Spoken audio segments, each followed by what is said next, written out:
Hi, my name is Kyle, and, I like to overthink things. Upon flying through my first year of college, I had finally been subjected to Hot Rod.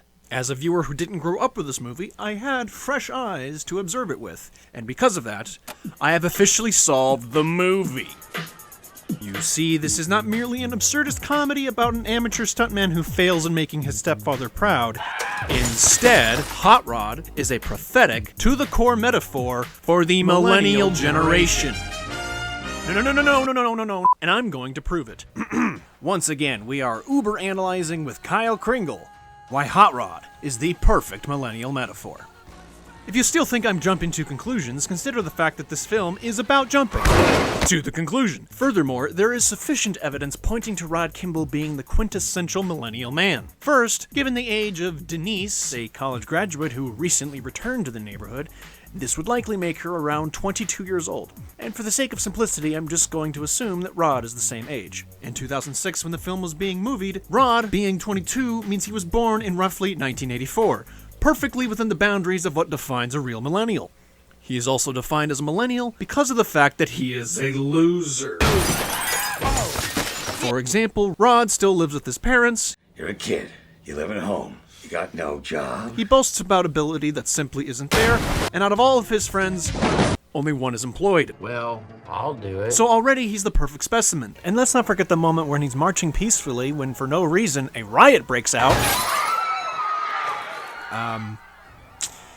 You know, I'm not going to look into it that much. Just have a Pepsi, move on. But you might be thinking, well, what's up with him being a stuntman? That's not a typical millennial activity. Perhaps not literally, but it is typical for the millennial to have these grand ambitions of impressive stardom and then fail to deliver. Even more telling is the symbolism of the mustache. For Rod, it's a sign of maturity and manliness, capability, in what he aims to do in life. Only, as we have already seen, it is a facade which gets reinforced by Frank, that he is merely a boy masquerading adulthood. The most interesting thing about this, though, is that this is only covering half of what defines a generation. Because, of course, a generation is more than what they were raised as. They are also defined by what they face in their future. Back to Frank, Hot Rod embodies the conflict in which many millennials find themselves engaging in. To Rod, stepfather Frank is the unwanted, powerful male entity that inadvertently ruins Rod's life. In other words, Frank is the patriarchy. Play the victim and you will be the victim. Uh-oh, we're in trouble. Rod's primary goal, his mission, is to be recognized as a worthy son, a legitimate generation. Perhaps, not by doing as Frank says or submitting to his every demand, but rather by Kicking his ass. You gotta be kidding me. This is typical because millennials were not taught to be one with their culture, to amend the wrongs while maintaining the good, or even to just be thankful for what we have now. And we know this is in the movie because the final stunt shows Rod jumping over 15 school buses, representing 15 years of the American school system. He's literally over that shit.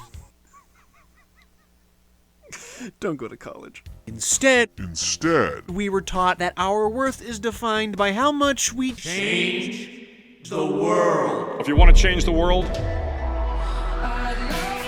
Change the world. But they're not kidding. We got all these ways to change the world. Well, okay, what do we got here? Well, we got 3 ways to change the world, 5 ways to change the world, 7 ways to change the world, 25 small ways to change the world, 51 ways to change the world. How to change the world, 2004. How to change the world, 2015? The result can be a deep wariness around imagining changing the world.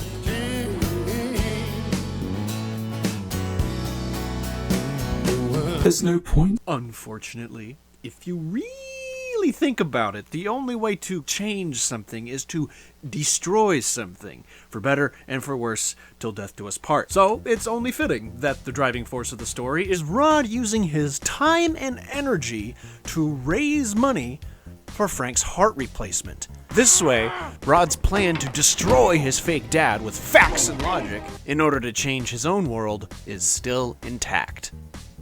because that is his only motivation. So to recap and reiterate, Rod's conviction is to keep the patriarch of his household, the #1 source of misery in his life, alive, because I still need to kick your ass. How can I do that if you're dead? That is an excellent question. the answer is because deep down, Rod does not want outside recognition of success. What he wants is self-affirmation through the destruction of his injustice by his own hands.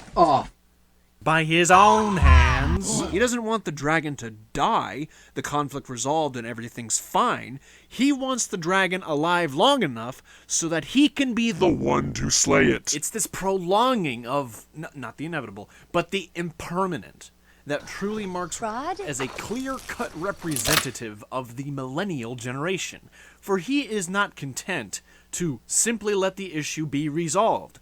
He must continue to find ways to be unsatisfied with himself to such an extreme degree that he actually gives more power to his enemy to make him important enough to vanquish. Because when you dedicate your life to fighting disease, you will never want the world to be healthy. And that is why Hot Rod is the perfect millennial metaphor. Thank you for watching. This is the part of the video where I personally invite you to like, comment, and incentivize, because it'd be kind of nice, but also because this video took me 7 months or so to make, and it'd be kind of nice to have a little push to make more.